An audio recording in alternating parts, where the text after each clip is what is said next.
हरिओम, ओम आनंद ma'am, Om Shanti ma'am, ओम ज्ञान ma'am, आप सभी दर्शकों का हमारे चैनल पर स्वागत है। आज हम लोग बीएड फर्स्ट सेमेस्टर के अंतर्गत एक अच्छी स्मृति के गुण क्या होते हैं या विशेषता क्या होती है इसके विषय में अध्ययन करेंगे। स्मृति क्या है?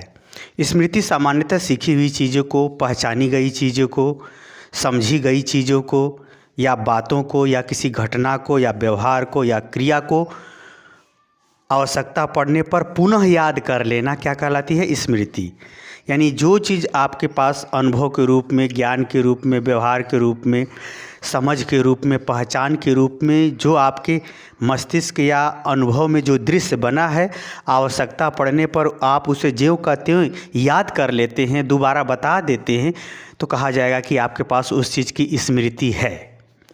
यदि आप नहीं बता पाते हैं तो आपके पास कहा जाएगा कि आपके पास स्मृति नहीं है या आप विस्मृत हो चुके हैं या भूल चुके हैं। तो सामान्यतः हम जो स्मृति होती है, सीखी हुई चीज़ों को, पहचानी गई चीज़ों को, व्यवहार को, ज्ञान को दोबारा स्मरण कर लेना ही क्या कहलाती है? स्मृति कहलाती है। डिटेल में अर्थ बताया जा चुका है, पिछले वीडियो में जाकर के देखिए या प्ले लिस्ट में जाइए, सब्जेक्ट के अनुसार देख करके आइए। चलते हैं हम अच्छी एक स्मृति के क्या गुण होते हैं। पहला गुण इसका होता है शीघ्रता से सीखना। जिसके पास अच्छी मेमोरी होती है यानी अच्छी स्मृति क्षमता होती है, वह व्यक्ति क्या करता है?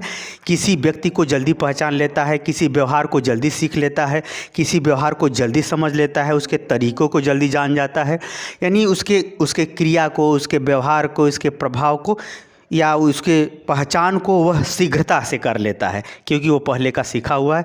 उसे जो है वह क्या करता है? शीघ्रता से सीख लेता है। या कोई व्यवहार हो, कोई क्रिया हो, उसको क्या करता है? सीख लेता है। सीखने की प्रक्रिया है।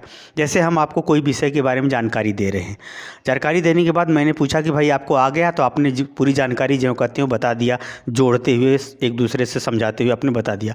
तो यानी सीखने की प्रक्रिया ज्ञानात्मक हो सकती है, क्रियात्मक हो सकती है, व्यवहारिक हो सकती है, सामाजिक हो सकती है। किसी भी दृष्टिकोण में, किसी भी कार्य में जो सीखना होता है, जो जानना होता है, उसी को क्या कहते हैं? वो सब प्रक्रिया अच्छी स्मृति होने पर बहुत जल्दी होती है। तो पहली विशेषता या गुण ये है। दूसरा है उत्तम धारणा शक्ति। यानी उत्तम धारणा का मतलब जो अच्छी स्मृति वाले छात्र या छात्रा या कोई भी व्यक्ति होता है, वह किसी भी विषय को बहुत एक बार याद कर लिया तो हमेशा के लिए बना, यानी दीर्घकालीन लॉन्ग टर्म मेमोरी उसकी अच्छी होती है। शॉर्ट टर्म में तो मेमोरी होती ही होती है, वह दीर्घकाल तक उसी चीज़ को बनाए रख सकता है, धारण किए रह सकता है। किसी चीज़ को सही ढंग से पहचान लिया है या अनुभव कर लिया है तो उसके अंदर वह बनी रहती है। कहने का मतलब है कि उत्तम धारणा शक्ति, उसके मस्तिष्क में जो स्टोर होता है, जो भंडारण होता है, वो भंडारण बहुत अच्छे ढंग से होता है, बहुत व्यवस्थित होता है। जब आवश्यकता पड़ती है तो उसे याद करता है तो वह तुरंत सामने वह मेमोरी या उसके मस्तिष्क में वो चीज़ आ जाती है। यानी उत्तम ढंग से ज्यों का त्यों व्यवस्थित रूप से उस सीखी हुई चीज़ को या व्यवहार को या अनुभव को या किसी चित्र को या पहचान को ज्यों कहते हैं वह लंबे समय तक धारण कर लेता है अच्छी स्मृति वाला व्यक्ति या महिला। आगे चलते हैं उपयुक्त स्मरण क्षमता। जैसे आपको जो ऐसे देश काल अवसर के अनुसार, जैसे आप यहाँ किसी जगह घूमने गए, उसी से मिलता जुलता हुआ दृश्य आप कहीं और जगह देखे हैं तो झट से क्या होगा? उससे समानता में, तुलना में वो चीज़ क्या होती है? झट से स्मरण आ जाती है। यानी कोई चीज़ उससे पूछा जाता है तो झट से उपयुक्त स्मरण आ जाता है। जैसे ये पूछा गया कि ऐसा स्क्रू आप देखे हो, तो वो झट से याद आ जाएगा कि हाँ, फला रूम में फला जगह मैंने देखा है, तो वो झट से बताइए। यानी आवश्यकता के अनुसार, परिस्थिति के अनुसार, प्रश्न के अनुसार, समस्या के अनुसार, क्रिया के अनुसार जितनी ज्ञान की मात्रा की ज़रूरत होती है उतनी वह झट से स्मरण कर लेता है। ऐसा नहीं कि आप उसे पूछेंगे कि नाक कहाँ है तो कहेगा गर्दन के ऊपर, ऐसा जवाब नहीं देगा। जब नाक पूछे तो एग्जैक्ट नाक को ही बताएगा। कहने का मतलब ये है, स्मरण तो उसे बहुत कुछ है, लेकिन जितना, जिस परिस्थिति में जितना बोलना चाहिए, जितना ज्ञान रिकॉल करना चाहिए, जितना उस चीज़ का उत्तर देना चाहिए, ऐसा वो एग्जैक्ट उत्तर देता है। तो ऐसे करने मतलब यानी उपयुक्त स्मरण शक्ति। यदि आपके जो प्रश्न पूछा गया उसका उपयुक्त जो उत्तर होगा, जितनी मात्रा में होगा, उस ढंग से वह पुनर्स्मरण करके यानी दोबारा याद करके बता देगा। ये भी क्षमता होती है। अगला है शीघ्र स्मरण। यानी ऐसे व्यक्ति जो है जो शीघ्र यानी जल्दी से सीखी हुई चीज़ को तो दोबारा याद करते ही हैं, साथ ही उनकी जो प्रस्तुति होती है वह बहुत अच्छी होती है। शीघ्रता से स्मरण करने के साथ उसके संग जो वाक्य बोलेंगे, जो बात रखेंगे, जो पहचान बताएंगे, जो अनुभव बताएंगे, वह प्रस्तुति उनकी बहुत तेज होती है, अच्छे ढंग से होती है। प्रेजेंटेशन उनकी मानसिक प्रस्तुति के, करेंट माइंड जिसको आप लोग कहते हो कि करेंट माइंड उसका बहुत तगड़ा होता है। तो ये कहने का मतलब वर्तमान समय में देश काल वातावरण के अनुसार वह झट से उत्तर देने में सफल हो जाता है। यानी करेंट माइंड परिस्थिति वर्तमान में देश काल वातावरण के अनुसार वो झट से उस प्रश्न का उत्तर देने में सफल हो जाता है और उसकी प्रस्तुति भी अच्छे ढंग से होती है। सेंटेंस का चुनाव, शब्द उचित ढंग से, उचित मात्रा में, उचित व्यवहार, क्रिया, ज्ञान इत्यादि को प्रदर्शित करने में वह सफल हो जाता है या ऐसा व्यवहार करता है एक अच्छे स्मृति वाला छात्र या छात्रा।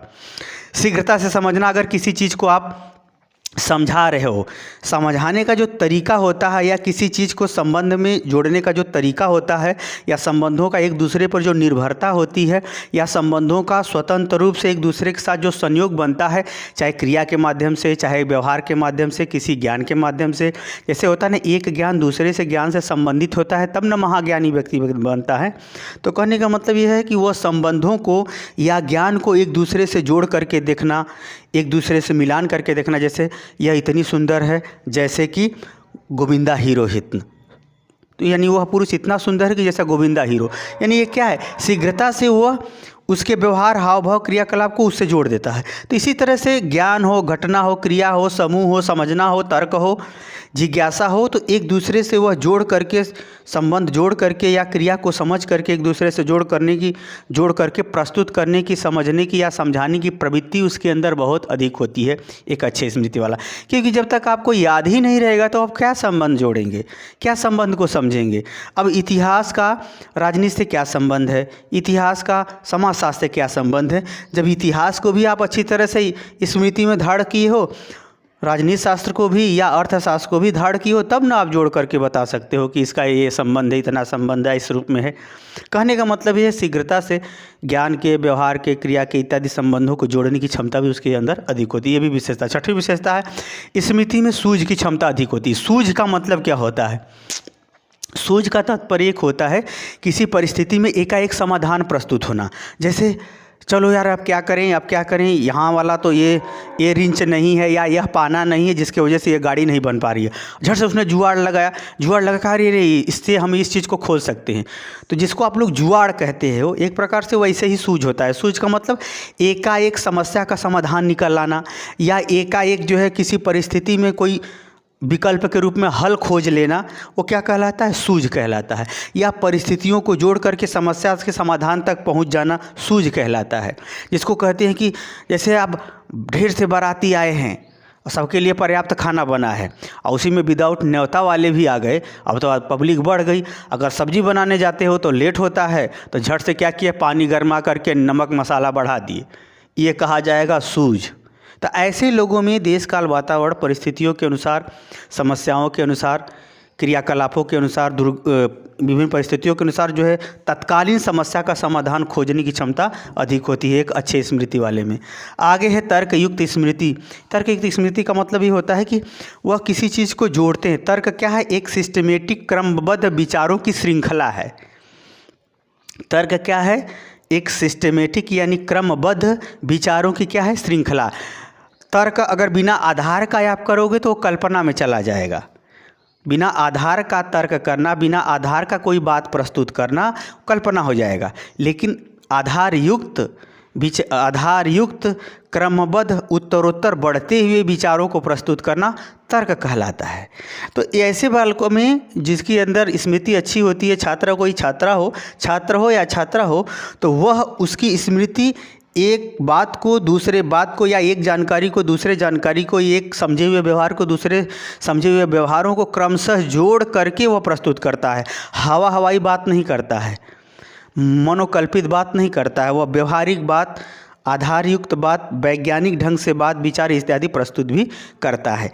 कार्यों को करेगा तो एकदम सुव्यवस्थित क्रम ढंग से करेगा। ऐसी उसके अंदर प्रवृत्ति होती है अच्छी स्मृति वाले छात्र हो या छात्रा हो या अधिगमकर्ता हो।